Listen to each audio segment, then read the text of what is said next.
Students, एक बार फिर स्वागत है आपका हमारे चैनल जे केमिक्स में। हमने हमारे पहले की वीडियो में ईडीई यानी कि इलेक्ट्रॉन डिस्प्लेसमेंट इफेक्ट के दो इफेक्ट पढ़ लिए। पहला इंडक्टिव, सेकेंड वन रेजोनेंस। इसके अलावा हमने हमारा एरोमेटिक कंपाउंड भी कंप्लीट कर लिया। आज हम लोग इसका थर्ड वाला टॉपिक पढ़ने वाले हैं, हाइपर कंजुगेशन। तो फटाफट पेन कॉपी लेके बैठ जाइए और स्टार्ट करते हैं हाइपर कंजुगेशन। मोस्ट इंपॉर्टेंट होता है रेजोनेंस वाला इफेक्ट, फिर आता है हाइपर कंजुगेशन, फिर आता है इंडक्टिव इफेक्ट। तो हाइपर कंजुगेशन भी आपका काफी ज्यादा पूछे जाने वाले क्वेश्चन। तो स्टार्ट करते हैं। हेडिंग डालिए हाइपर कंजुगेशन।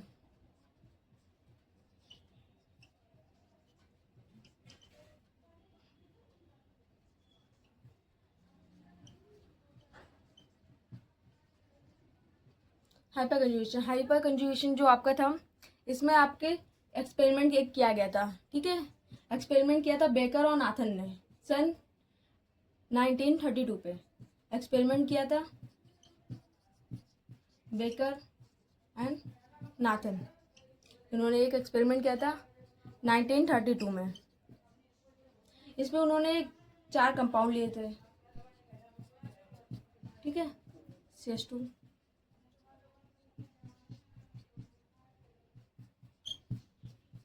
और इसको देख के आपको ऑफकोर्स क्यूमीन की याद आ चुकी होगी। ठीक, 4 कंपाउंड, और इन 4 कंपाउंड के बेस पे उसने सोचा था कि जो हमारी रेट होती है, रेट ऑफ E+, ठीक है, इसकी रेट उसने सोची थी कि सबसे ज़्यादा होना चाहिए हमारा PQRS। इसके अकॉर्डिंग सबसे ज़्यादा होना चाहिए S, उसके बाद R, Q एंड P। ये क्या था, आपका एक्सपेक्टेड था, ये सबने एक्सपेक्ट किया था, क्योंकि इसमें 3 डिग्री इलेक्ट्रॉन है। और अभी तक आपने जितना भी इंडक्टिव इफेक्ट में पढ़ा होगा तो उसमें आपने देखा था 3 डिग्री, फिर 2 डिग्री, फिर 1 डिग्री, यही वाला था। तो यही सोच के उन्होंने एक्सपेरिमेंट किया था। उन्होंने यही सोचा था कि सबसे ज़्यादा 3 डिग्री, फिर 2 डिग्री, फिर 1 डिग्री ये होना चाहिए। लेकिन जब हम लोगों ने ऑब्जर्व किया तो वहाँ पे कुछ और ही निकला। वहाँ पे P वाला ज़्यादा हुआ, QR देन S, ये वाला हमने ऑब्जर्व किया। तो यहाँ पे उनको बहुत ज़्यादा कन्फ्यूजन हुई कि क्यों ऐसा हुआ कि हमने जो एक्सपेक्ट किया वो ना होके ये वाला हुआ, हमारा P क्यों सबसे ज़्यादा हुआ। तो भी वहाँ पे आता है हाइपर कंजुगेशन का कॉन्सेप्ट, क्योंकि यहाँ पे इंडक्टिव का कॉन्सेप्ट हमारा खराब हो गया। तो यहाँ पे आपको पता चल गया कि ये चीज़ कहाँ से आई। तो बीकर और नाथन ने 1932 में अपना एक्सपेरिमेंट किया था, जिसपे उन्होंने एक्सपेक्टेड किया था कि सबसे ज़्यादा अच्छा S होना चाहिए। लेकिन हमारा जब ऑब्जर्वेशन हुआ तो हमें पता चला कि हमारा सबसे अच्छा P निकला। तो फिर यहीं पे बात आ गई हाइपर कंजुगेशन की। तो फटाफट डेफिनेशन लिख लेते हैं पहले हाइपर कंजुगेशन की। ठीक है, when backend orbital C+B alkene alkyne use present next to sigma bond CH, then sigma electron of, इसका मतलब होता है इलेक्ट्रॉन। ठीक है, CH bond delocalized to that vacant orbital. This phenomenon is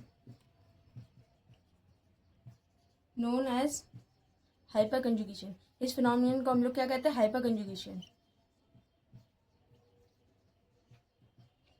जब हमारा जो वैकेंट ऑर्बिटल होता है जिसमें C+ या फिर बीटा दिख रहा हो, हमें B, यहाँ पे क्या, B फॉर बॉल नहीं, B फॉर बीटा, एल्कीन्स हो, एल्काइन्स हो, use present next to sigma bond CH, then sigma electron of CS bond delocalize हो जाते हैं। तो उसका जो वैकेंट ऑर्बिटल होता है, इस फिनोमिनन को ही हम लोग हाइपर कंजुगेशन कहते हैं। ठीक है, समझ आया, हो गया। अब आगे हम लोग एक और क्वेश्चन करके देखते हैं। जैसे हमने कोई कंपाउंड लिया, ठीक है, C+,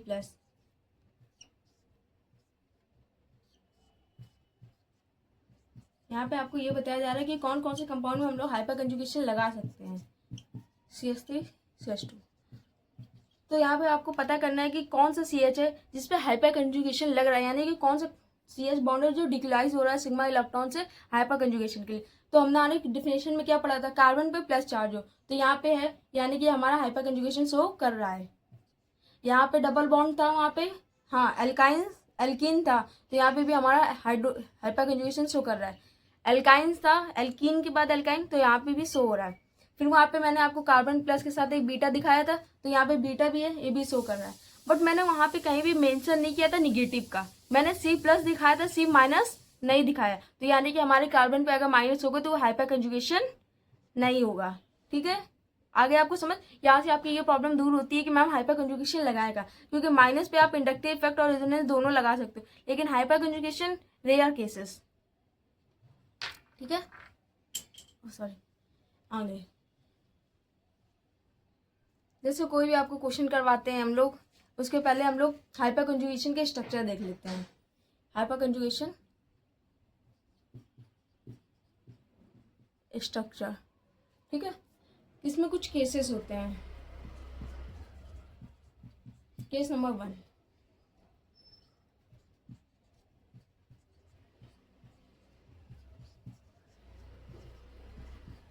यहाँ पे हमने हमारा एक केस लिया। जब इसको करेंगे तो जो हमारा प्लस चार्ज है ये हमारा यहाँ से उठ के यहाँ आएगा। क्यों? क्योंकि ये हमारा अच्छा खासा, जब ये कार्बन पे यहाँ पे आएगा तो यहाँ पे अल्फा हाइड्रोजन ज्यादा होगा, जहाँ अल्फा हाइड्रोजन ज्यादा होंगे वहां पे हाइपर कंजुगेशन और ज्यादा अच्छी होगी। तो हमारा ये प्लस चार्ज यहाँ से उठ के यहाँ आएगा। यहाँ पे भी 2 है, मतलब ये इधर भी हो सकता है और इधर भी हो सकता है, मतलब इसके 2 तरीके से हो सकता है। तो यहाँ पे प्लस H पे, यहाँ पे जब यहाँ से ये H+ यहाँ से हटा तो यहाँ डबल बॉन्ड आएगा कार्बन की वैलेंसी को कंप्लीट करने के लिए। इसके बाद इसका स्ट्रक्चर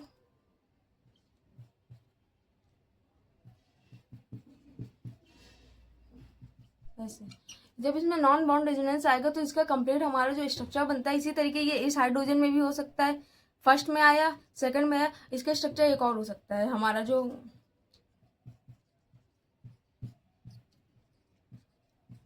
यहाँ पे। तो इसमें भी, इस हाइड्रोजन में भी प्लस चार्ज, इसमें भी प्लस चार्ज, इसमें भी प्लस चार्ज, ये हमारे स्ट्रक्चर हाइपर कंजुगेशन के स्ट्रक्चर बनते हैं। जब इसका ओवरऑल अब स्ट्रक्चर बनाओगे तो इसका ओवरऑल स्ट्रक्चर नोट कर लिया, करते रहिए। ठीक है, तो ऐसे बनता है,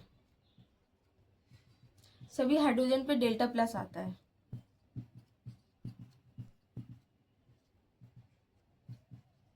टू डेल्टा प्लस, जहाँ नो बॉन्ड रेजोनेंस होता है। ठीक, जहाँ नो बॉन्ड रेजोनेंस होता है। ऐसे केस 2 होता है जहाँ पे आपको डबल बॉन्ड लेते हैं, और केस 3 होता है जहाँ पे CH3 का आपको सेम ऐसे ही दिखाया जाता है। तो बाकी के 2 केस आप लोग कर लेना, अगर आपको नहीं होता है तो फिर मैं एक्सप्लेन कर दूंगी। कर लोगे आप लोग? चलिए, अच्छा पहले हम लोग एक बता देते हैं। ठीक है, केस नंबर 2 डालिए।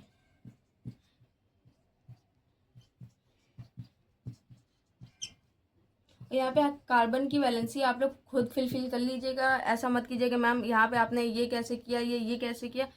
तो वैसे तो ये सही है, जैसे कभी कभी हो जाता है लिखते समय, यहाँ पे भी जैसे यहाँ हाइड्रोजन एक स्टार लग गया तो आप इतना समझदार हो कि आप कार्बन की वैलेंसी खुद सही कर सकते हो। ठीक है बच्चों, इसके अलावा और कोई कॉन्सेप्ट में दिक्कत हो रही है तो आप कमेंट करें, या फिर मुझे इंस्टा पे DM कर सकते हैं, मैं आपके सारे क्वेश्चंस का रिप्लाई करूंगी। कार्बन, ठीक है, इस कार्बन पे जो प्लस चार्ज है हमारा, यहाँ पे भी हो सकता है, यहाँ भी हो सकता है, यहाँ भी हो सकता है, कहीं भी हो सकता है। ठीक है, तो उसी तरीके हमारे हाइड्रोजन पे कार्बन के चार्ज डिस्ट्रीब्यूट होते हैं।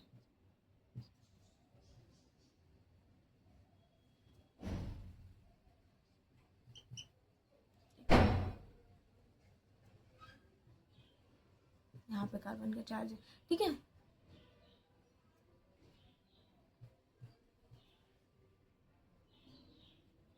डबल बॉन्ड, उसके बाद आपका कार्बन आता है CH2, यहाँ माइनस आता है, यहाँ पे प्लस होगा, यहाँ माइनस होगा, डबल बॉन्ड होगा जब ब्रेक होता है। ठीक है, इसी तरीके इस पे एक बार हाइड्रोजन पे प्लस आएगा, फिर इस पे हाइड्रोजन पे प्लस आएगा, जो आपका ओवरऑल डायग्राम बनता है। ठीक है,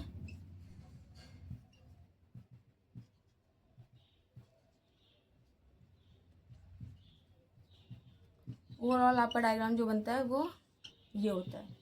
तो आपको पता होना चाहिए कि कैसे इसमें हाइपर कंजुगेशन प्लस माइनस का हटा के रेजोनेंस होता है, ये सब। ठीक हो गया। अब हम लोग इस पर कुछ क्वेश्चन करके देखते हैं। सबसे पहले आप #VSP पॉइंट डालिए और उस पर कुछ पॉइंट लिखिए, हैशटैग VSP पॉइंट। VSP का फुल फॉर्म पता है? Varsha ma'am special point. सबसे पहले total hyper conjugation,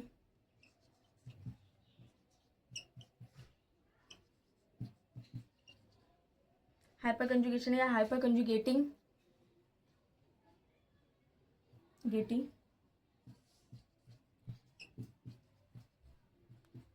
structure involve bond number of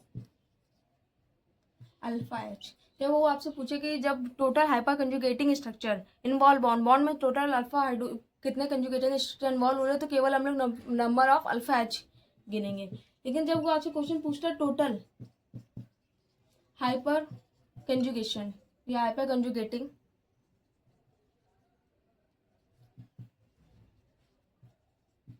structure,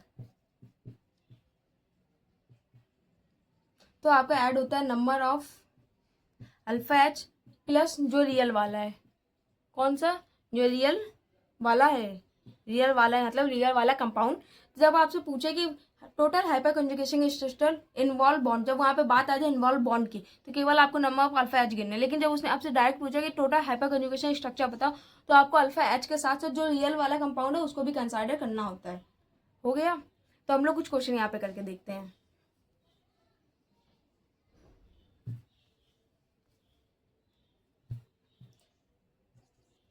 एक मिनट, आप जब तक उतना नोट करिए, मैं इंक डाल लेती हूँ।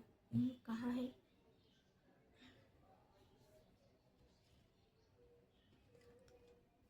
दो मिनट। हाँ बच्चों,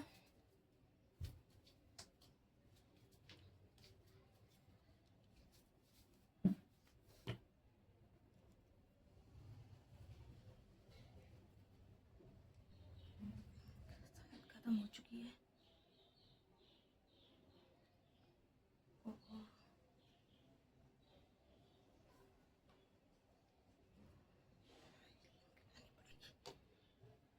हाँ, करते हैं।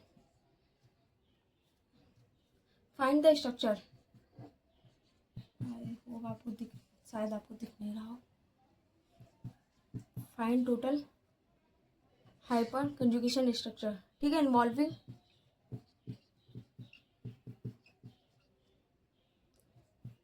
CH bond. तो सबसे पहले हम लोग स्ट्रक्चर बनाते हैं। ये यहाँ पे डबल बॉन्ड दिखाया, तो डबल बॉन्ड जब स्ट्रक्चर करेंगे तो केवल इतना कंसाइडर करेंगे। ये जो कार्बन लगे हैं, इन कार्बन के आजू बाजू वाले में हम लोग अल्फा हाइड्रोजन देखते हैं। तो आपको पता है अल्फा एच क्या होता है? जैसे ये कार्बन के जो आसपास लगे होते हैं कार्बन, ये होते हैं अल्फा कार्बन, और इनमें लगे हुए हाइड्रोजन होते हैं हमारे अल्फा हाइड्रोजन। ये होते हैं अल्फा हाइड्रोजन, तो आपको ये पता होना चाहिए। तो इन दो कार्बन के लिए ये वाला जो कार्बन है, यहाँ पे इसके साथ जो ये बॉन्ड लगा है, तो इस पे लगे हुए जो दोनों कार्बन, ये अल्फा हाइड्रोजन है। ठीक, उसी तरीके आपके यहाँ पे कार्बन में लगे हुए दोनों कार्बन जो है वो हाइड्रोजन अल्फा हाइड्रोजन है। तो इस कार्बन से यहाँ पे 2 लगे हैं, यहाँ पे 3 है, 2 ये 3 ये, यहाँ पे अल्फा 3 है, यहाँ पे अल्फा 2 है, यहाँ पे अल्फा, हाँ यहाँ पे भी अल्फा आपके 3 है, अल्फा 3 है। तो आपके टोटल कितने अल्फा हाइड्रोजन है? 3 + 3 6 + 2 8। कितने हैं total? Number of 8 alpha hydrogen. इसी तरीके के लिए जब आप दूसरा क्वेश्चन करते हैं कोई से भी, जैसे इस पे एक कंपाउंड लिया, यहाँ पे प्लस चार्ज कर दिया, ठीक है, प्लस चार्ज। तो इस प्लस के लिए ये वाला कार्बन, ये कार्बन और ये कार्बन, ये तीनों आपके अल्फा हाइड्रोजन प्रोसीड करेंगे। तो यहाँ पे आपके कितने हुए? 2, यहाँ पे भी 2, यहाँ पे 1। तो टोटल अल्फा हाइड्रोजन आपके कितने हुए? 5। 1 यहाँ पे, 2 यहाँ, 2 यहाँ। तो यहाँ पे आपके इतने क्वेश्चन कंप्लीट होते हैं। इसके नेक्स्ट वीडियो में हम आपके हाइपर कंजुगेशन के बाकी के क्वेश्चन सॉल्व करवाएंगे, और ये वीडियो यहीं तक रखते हैं। थैंक यू फॉर वॉचिंग, और इसी तरीके के लिए और भी वीडियो के लिए हमारे चैनल पर बने रहें। और नया हो तो चैनल को सब्सक्राइब करें, साथ ही बेल आइकन दबाना ना भूलें। थोड़ा सा आज दिक्कत होने की वजह से वीडियो यहीं पे ही स्टॉप की जा रही है।